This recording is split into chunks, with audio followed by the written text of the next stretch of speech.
watching Beyond the Headlines with Mike Matthews. Hello, medical device world. I'm Mike Matthews. There is Hank Balch. You know it. It's Beyond the Headlines, where we are discussing the big news that's coming out of the medical device world and talking about what's going on behind those headlines. And so, Hank, usually we talk about some pretty grim stuff, bad news. This one's actually a piece of good news coming out of Trocare College, which is in Buffalo, New York. Buffalo Center for Arts and Technology announced that they are teaming up due to a grant of $100,000 to actually provide free education in a couple of different fields, one of them being sterile processing technician training. So, Hank, we're seeing more and more of these technical schools starting to spring up all over the country designed to train sterile processing technicians. That's right, Mike. And I got to give a big shout out to all of our New York listeners on the Beyond Clean podcast and all the viewers for the Beyond the Headlines from New York. One of our biggest audiences up there. And obviously, y'all got a lot of people, but the fact that you're tuning into Beyond Clean, that means a lot to us. So thank you very much. But yeah, tremendously cool opportunity there in Buffalo. Again, to repeat, free training for sterile processing technicians. And I think this is a great example and model that just because we have done things a certain way for decades in the industry does not mean that it has to stay that way. So I hope that these other technical schools, and in this case, it was a grant from the Regional Economic Development Council there in Buffalo that gave this money to make this free program. But those are the kinds of things that local communities can band together and say, we want safer surgery. We understand in order to have safe surgery, we have to have trained sterile processing technicians. So we're going to put the money up and make sure that that happens for our surgeries. And I say, go Buffalo. Yeah, that is fantastic news. Like I mentioned, there's just been a huge growth of interest in these technical schools springing up all over the country, which I see as a very positive development. One thing that we have to caution people on, though, like we discussed on the podcast with Harry Mullen regarding these types of technical schools, there are some technical schools out there offering this type of training with tuition rates that are so high. I mean, I really can't describe them as anything other than predatory, where they're actually charging technicians, huge sums of money to get certified, and then they come out of that certification program and go to work at a hospital for a relatively low pay rate. And the result is that you've got somebody who's essentially working in poverty from that point forward. I mean, maybe their pay scale is better than minimum wage, but once you start making those student loan payments, I know I've got some of my own, that can really be a weight around your neck. So I really love this move by this college to actually provide it for free. Yeah, and there's an interesting context there in New York because that is one of the few states in the country that mandates sterile processing certification. So again, there's a built-in market for that. But I want to tie back to one of the episodes that I did recently on my own video series, Fighting Dirty, talking about why certification itself does not equal opportunity.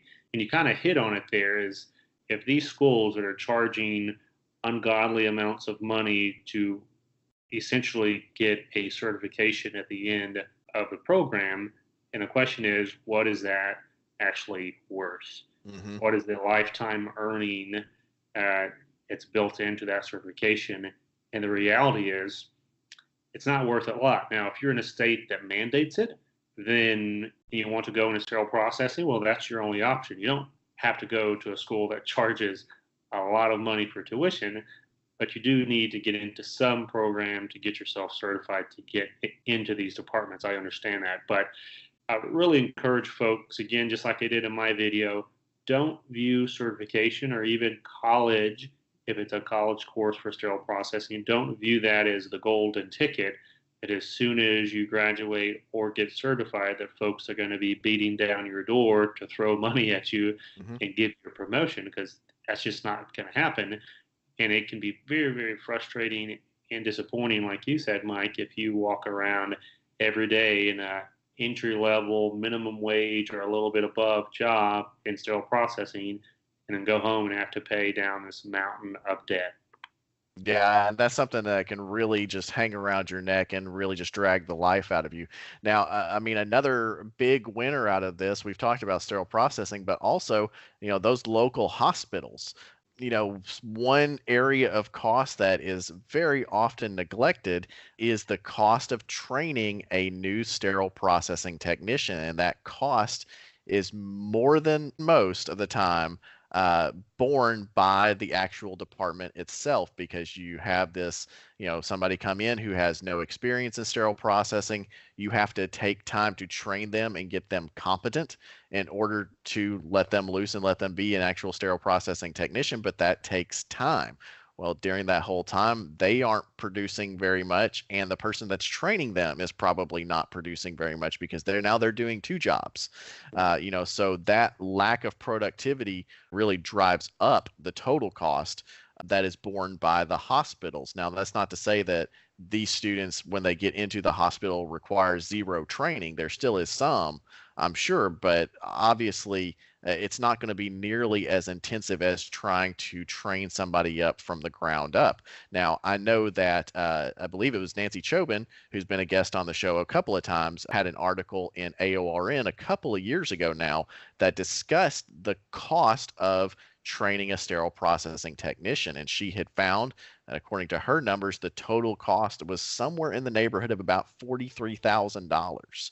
That is completely borne by the hospital, more specifically the department. And so if you combine that with a very high turnover rate, that's a lot of money that's walking out the door. Let's just talk reality for a second. If you're in a busy department who is already short staffed and Yep. you hire on brand new staff with no experience, almost guarantee you that onboarding process is going to get short circuited because there's just not enough time to dedicate to staff members, Mm-hmm. new person and the experienced person, to get that training done over the full 90 days. And, we say 90 days orientation program, but you're not going to learn the entire sterile processing industry or even the facilities processes in only 90 days. Yeah. Even if you break all the areas up into 4 different areas: decontam, prep and pack, sterilization, and all the sterile storage and case picking, that divides 3 months up into 4. And then you have even less time to learn all those areas up to the extent that you could if you're going to a technical college program, but there's not the phone ringing, your trainer's not calling in sick, there's Mm-hmm. not all of these other challenges around the teaching process and learning process, so that you could actually focus on, what does this material say? How does it apply? I have questions, get answers in the moment without all that stressful background noise. Mm-hmm. And then, as you said, once you get to the department, it's a much shorter orientation onboarding process, because then you're just being introduced to how does this hospital do things, not the entire scope of sterile processing. Yeah, I mean, I know that when I started in sterile processing, I believe you said when you started in sterile processing, we had zero experience. I mean, I didn't even know how to pronounce two-thirds of the names of the sets. And you still don't. I still don't. I mean, I've moved up a little bit. I mean, not much, but some. I will tell you that carotid is one of the weirdest spelled words in the English language, and it really threw me for my first several months. That just didn't really understand how you're supposed to pronounce those weird association of letters. But the point is that it's so overwhelming when you're coming in from zero experience to try and cram all of that into your mind in 90 days is completely unrealistic. And of course, if you're in a situation where that person who really hasn't been trained enough gets let loose inside the department, well, what's happening to the standard of care for all the patients who are going to be touched by that person's set? Now, let's take it another step further and say that person was never adequately trained in the first place. Now they've hung around for a couple of years. They may be one of the more senior people in the department.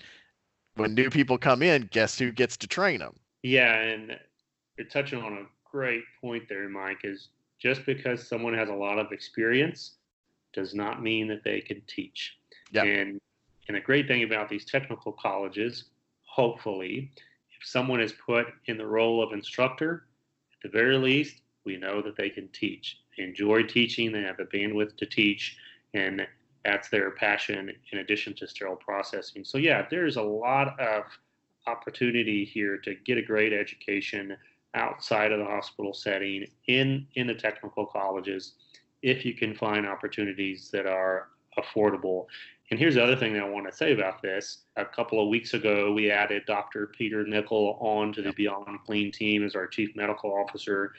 And one of the things he talks a whole lot about and that he's working on currently up in Madison, Wisconsin, is the tremendous need for new technology training in the sterile processing industry to get our technicians ahead of the technology curve. For instance, all these robotics that are coming into the OR, all that complexity comes downstream into sterile processing, and yet many of us have very little training in robotics or in understanding of the concepts, that would go into innovations in sterile processing that could help us do things quicker, more efficient, more consistent. And all of that can be built into a college program much easier than trying to bring all that training in-house for sterile processing and put it on the back of already exhausted educators to try to make that happen. So assuming your department has an educator. Because as I found as I've gone through a lot of departments, having a dedicated educator is really a rare luxury. It's not near as common as what we may hope it is. But one thing that I definitely want to bring up, and you mentioned Dr. Peter Nickel. He has also advocated along with that it may be starting to be time to start looking at things less of a certification and more in terms of like an associate's degree. What are your thoughts on that? I think anytime that you can push the envelope in terms of a true ability to understand the total concepts in an industry. So if it's an associate's in sterile processing or if it's an associate's in radiology, all of these allied health skills that we see, like sonography, for instance, all these other departments have their own technical program. And then here we are, sterile processing, still decades behind, saying, well, yeah, we have certifications, which are great. You and I have almost every certification there is to have out there in the industry. So we're not saying that they're bad. We're just saying they may not be good enough to keep us not only up to date with what's going on today, but just like I said earlier, really equipping the next generation of sterile processing technicians to be pulling us into the future. I'm tired of playing catch up. And the only way that we're going to get ahead of the curve again is if we start pumping out some folks that have all those essential concepts down, pour them into the department, and then use those critical thinking skills that are built in to say, okay, this is how you are doing it today. What's a better way that we could maybe do it tomorrow? Yeah, absolutely. And I think we've talked about many times about the need of being able to partner with the clinical staff and the OR and other departments as peers. But I can speak from experience and say it's very difficult to speak to them as a peer when I know that they have gone to college to get at least an associate's degree. And here I am. I've got a bachelor's, but it's in Bible. I mean, it's in a completely unrelated field. And so I look to them for that leadership. And so when they tell me something that my certification training disagrees with, I'm still very apt to acquiesce to their perspective because they have the higher degree. And so I really think that, again, like you said, there's nothing wrong with certification. It's certainly the best that we've got right now. But as we push the envelope forward in education, I think it's time to start pushing it towards that associate's degree. Just real quick in closing, like we said, there are some predatory schools out there. Please check your schools if you're in an area where a technical school offers a sterile processing degree or certification or any sort of training. Please check background references if you can find people who have already been through the program, find out how much it costs. Find out what kind of training is being done so that you don't fall prey to one of those type of institutions. Until next time, I'm Mike Matthews. That's Hank Balch. This has been Beyond the Headlines.